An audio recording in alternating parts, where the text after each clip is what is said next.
Alright. Most of my videos are kind of directed at Christians, basically saying, look, here's what your Bible says, this is why it's stupid and demonstrably wrong. This, however, is going to be dedicated to my brothers in arms, my fellow atheists, my fellow anti-theists, all people out there that are against religion. The believers might tell us that you as an atheist, you believe in nothing. You know, it's a hopeless system. It's a depressing belief system. There's no afterlife. There's nothing to live for. But I contest that for several reasons, actually. The truth is, in all likelihood, I am probably never going to do anything that is going to directly influence the outcomes of this universe or even this galaxy.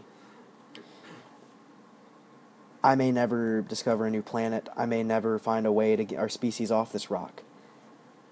The truth is, if our species does not escape this planet one day, our sun's going to explode. Our very life will cease to exist. We have to find a way off. I may never find that. That kind of depressed me for a little while. I started to think there's no point. I started to delve into nihilism a little bit. There's no fucking point any of it all. But I got to thinking, I am but one being on a planet full of beings. This planet is but one planet in a galaxy full of billions of planets. This galaxy is one galaxy in an enormously large number of galaxies in this universe.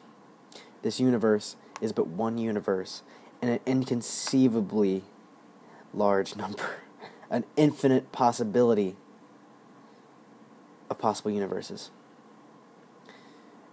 I am less than a speck, but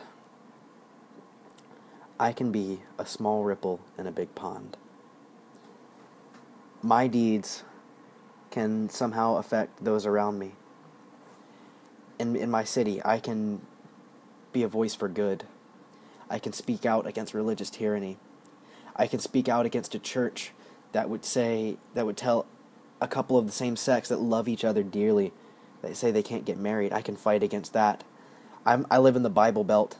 I can fight against our Bible Belt doctrine here. There's still states that ban atheists from holding office.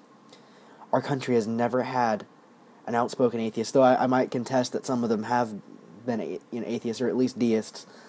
But there's, in the past couple hundred years since our founding fathers, there has not been a president that was not a Christian.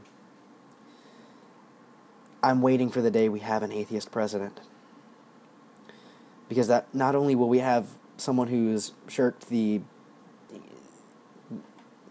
mental impairment of Bible belief, but our country will have become tolerant enough to let someone of a minority belief in office.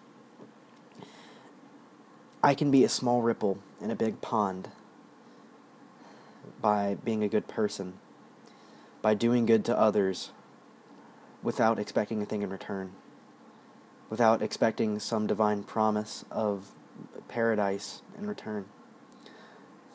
I can be the best friend that I can possibly be.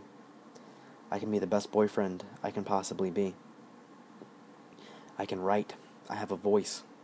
I can speak out against this religious tyranny, and if you don't believe it's there, open your eyes. I tell you that it is. I mean, this is a small example, obviously alcohol is insignificant, it doesn't matter, but, for example, where I'm from, you can't buy alcohol on a Sunday. This country's supposed to be a secular country. Yes, people can practice their religion as they wish, but there's not supposed to be any laws in this country based on religion, and yet here we are not allowed to purchase alcohol because people are in church. Like I said, that's fine. It doesn't really matter. I don't really want to purchase alcohol on a Sunday. I'm not that desperate to get drunk. But the fact that I can't because of a religious organization, that's unforgivable. I encourage you, atheists out there, to come out of the closet as an atheist. Coming out to my family is one of the hardest things I've ever had to do, and yeah, they still speak to me, but things have changed. I was a Christian for a long time, and my grandma always loved me because I was very outspoken about my faith.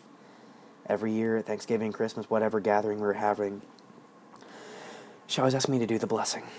And yeah, I've been an atheist for a couple years, and I know last year she asked me to say the blessing. I didn't have the heart to tell my 80-some-year-old grandma that I didn't believe in God anymore, so I did it.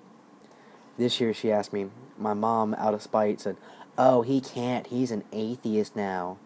Which, it's true, but I didn't want to break my little grandma's heart. She's from a different time. She didn't understand. But the level of spite I have felt from people has been enormous. Yes, I am a loudmouthed, outspoken, anti-theist dickhead.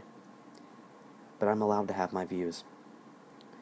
Just as you're allowed to, believe in a talking snake in Noah's Ark all you want in a Jewish zombie named Jesus.